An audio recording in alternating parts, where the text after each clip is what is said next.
Hello students, today's topic is Golgi complex. Last class में हम पढ़ चुके हैं कौन सा एंडोप्लाज्मिक रेटिकुलम। ये उसी के आगे हम पढ़ेंगे Golgi complex. Golgi complex present रहता है एंडोप्लाज्मिक रेटिकुलम और प्लाज्मा मेम्ब्रेन के बीच में। इट इज मिडिल मैन, इसीलिए इसको क्या कहा जाता है? मिडिल मैन और central man of the cell.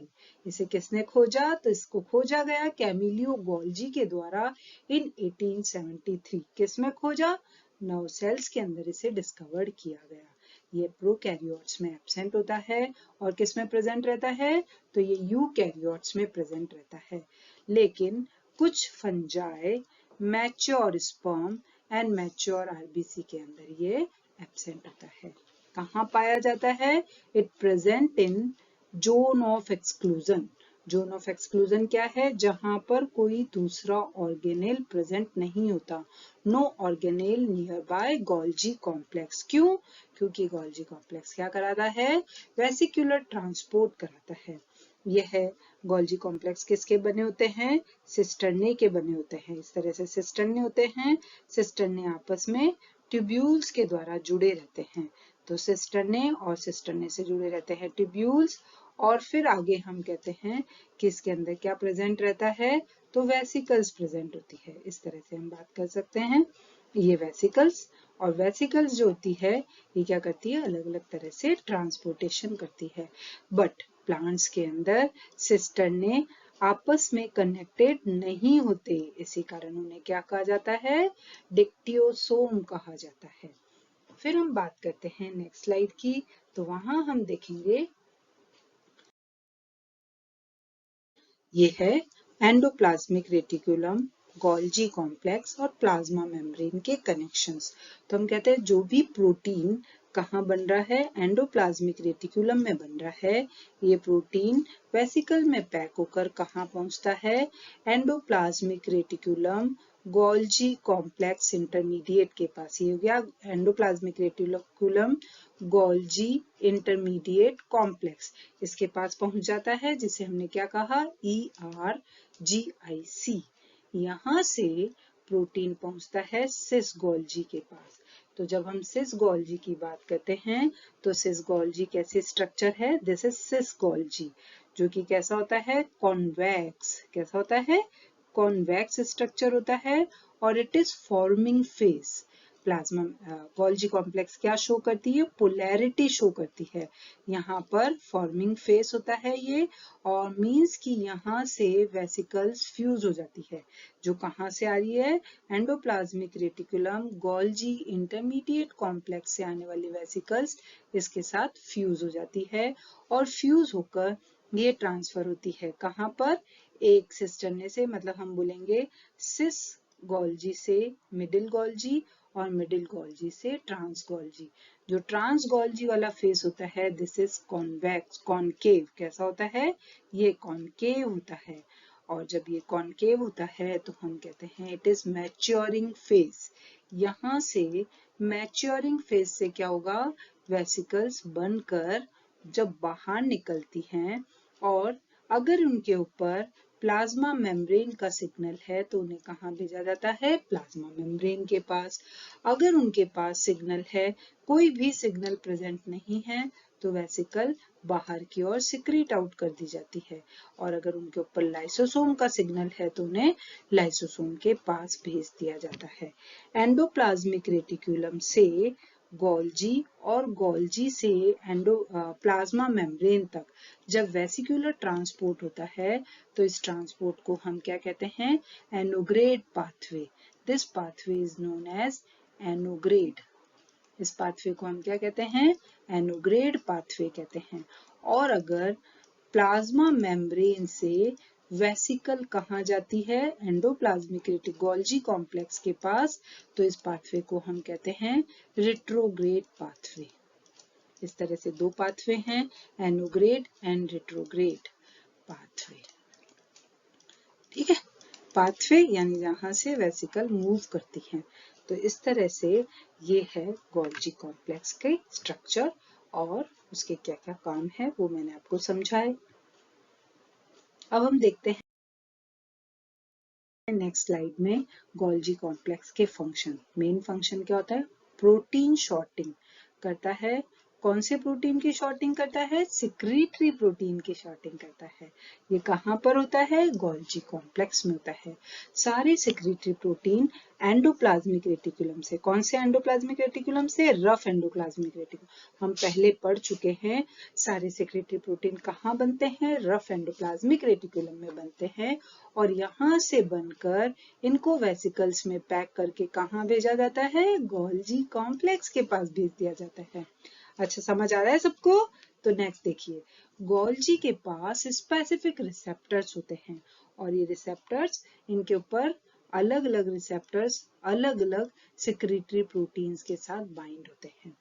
अगर प्रोटीन के ऊपर स्पेसिफिक सिग्नल होते हैं, जैसा कि पहले मैंने कहा था लोकलाइजेशन सिग्नल पाए जाते हैं, तो अगर प्रोटीन के पास टारगेटिंग सीक्वेंस पर इस तरह का सिग्नलिंग हो, कार्बोक्सी टर्मिनस के ऊपर क्या सिग्नलिंग हो?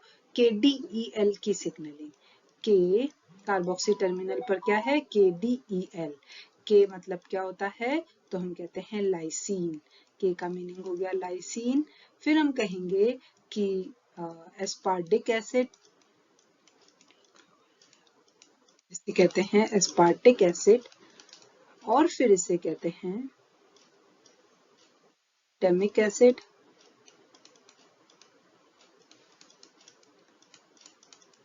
और एल यानी कि ल्यूसीन।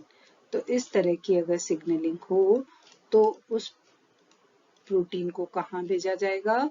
एंडोप्लाज्मिक रेटिकुलम की ल्यूमन में भेजा जाता है। पहले वो प्रोटीन एंडोप्लाज्मिक रेटिकुलम से ही कहाँ आया है? गोल्जी में, और गोल्जी से उसे वापस भेज दिया जाता है एंडोप्लाज्मिक रेटिकुलम की ल्यूमन में। अगर प्रोटीन के ऊपर सिग्नल है KKXY, KK यानी कि लाइसीन, XX यानी कि कोई भी एनी प्रोटीन, वो भी कहाँ पर प्रेजेंट है? ये सिग्नलिंग भी कार्बोक्सी टर्मिनस पर प्रेजेंट होती है। और कुछ प्रोटीन्स ऐसे होते हैं जिनके ऊपर सिग्नल रहता है मैनोज 6 फॉस्फेट। उसके ऊपर क्या लगा होता है? मैनोज के ऊपर 6 फॉस्फेट, 6 पोजीशन पर फॉस्फेट ग्रुप अटैच होता है। तो वो किसके लिए होता है? उस प्रोटीन को भेजा जाता है लाइसोसोम के अंदर। तो ऐसे सीक्वेंस को क्या कहते हैं? Lysosome targeting protein, lysosomal localization signal.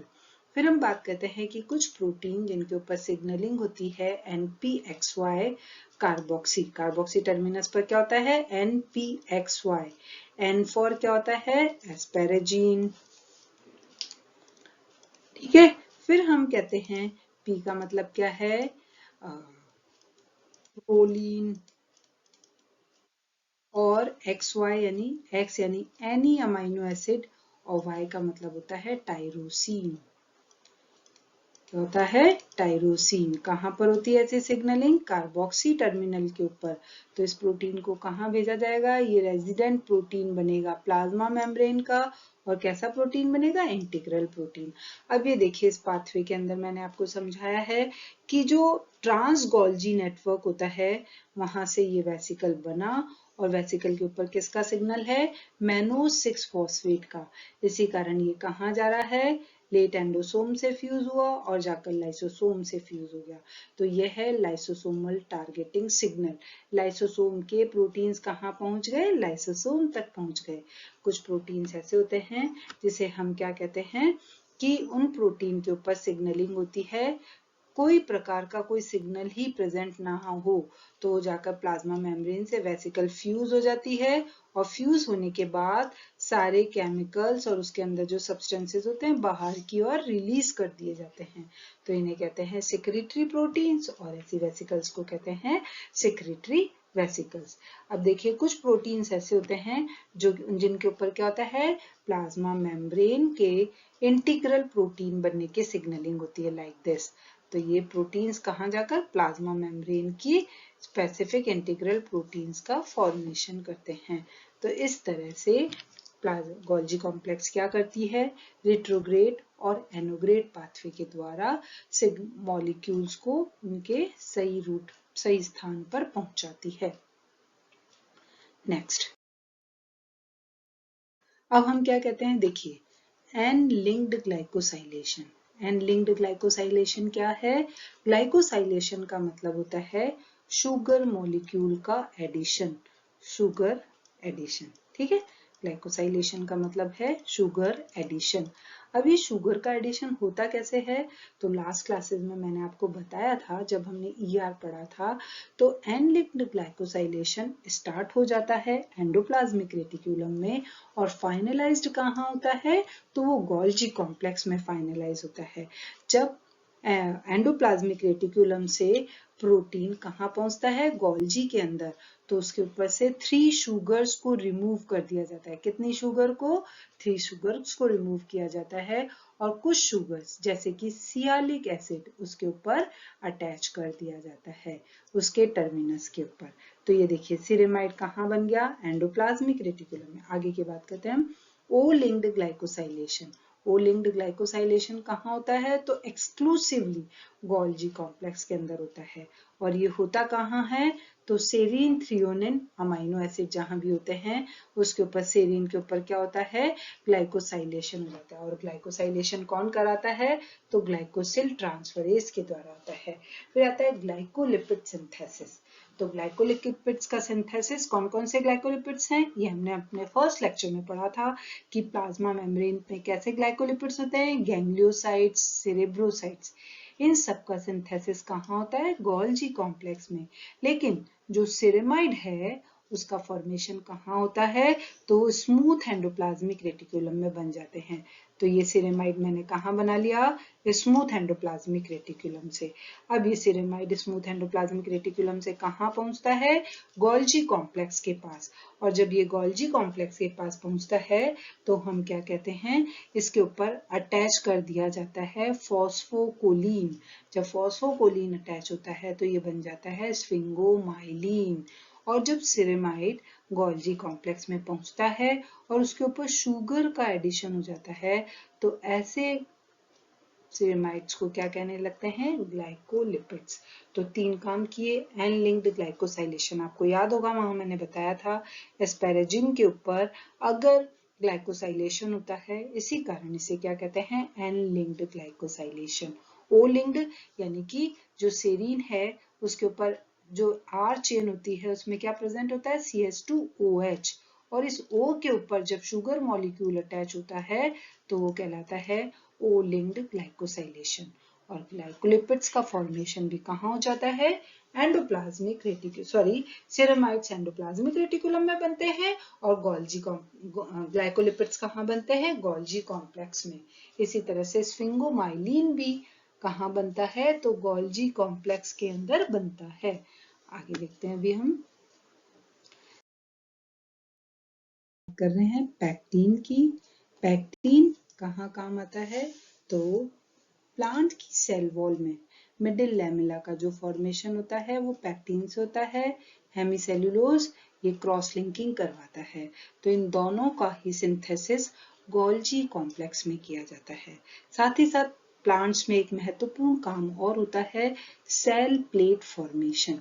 वो भी कौन करता है? Golgi complex. Cell plate formation क्या है कि एक सेल के अंदर जब डिवीजन होता है तो क्रोमोसोम्स क्या होते हैं? अपोजिट पोल पर पहुंच चुके होते हैं। अब बीच में एक प्लेट का फॉर्मेशन कर दिया जाता है जिसके कारण 1 सेल 2 सेल में डिवाइड हो जाती है। तो इस तरह से जो प्लेट बनती है ये सेंटर से पेरिफेरी की ओर बनती है ये प्लेट भी, और इस कारण से एक सेल 2 डॉटर सेल्स के अंदर डिवाइड हो जाती है। क्लियर? फिर हम कहते हैं कि एनिमल्स के अंदर गोल्जी कॉम्प्लेक्स किसका फॉर्मेशन करते हैं? एक्रोसोम का फॉर्मेशन करते हैं। एक्रोसोम किस में प्रेजेंट होते हैं? तो हम कहते हैं स्पर्म में। और स्पर्म के हेड पर आगे की तरफ एक्रोसोम प्रेजेंट रहते हैं, और इनके अंदर क्या फिल रहता है? तो हाइड्रोलाइटिक एंजाइम्स पाए जाते हैं। क्या पाए जाते हैं? Hydrolytic enzymes. ये जो हाइड्रोलाइटिक एंजाइम्स होते हैं ये स्पर्म की एंट्री में, कहाँ? ओवम में एंट्री में हेल्प करते हैं। फिर आगे हम बात करते हैं कि ये जो वेसिकल्स यहाँ से ट्रांसपोर्ट होती है ये स्पेसिफिक प्रोटीन्स के द्वारा कोटेड रहती है। तो पहली हम बात करते हैं कि ऐसी सेल्स जो ऐसी वेसिकल्स जो एंडोप्लाज्मिक रेटिकुलम से एंडोप्लाज्मिक रेटिकुलम गोल्जी इंटरमीडिएट से गुजरती है और किसके पास आती है, सिस गोल्जी के पास में।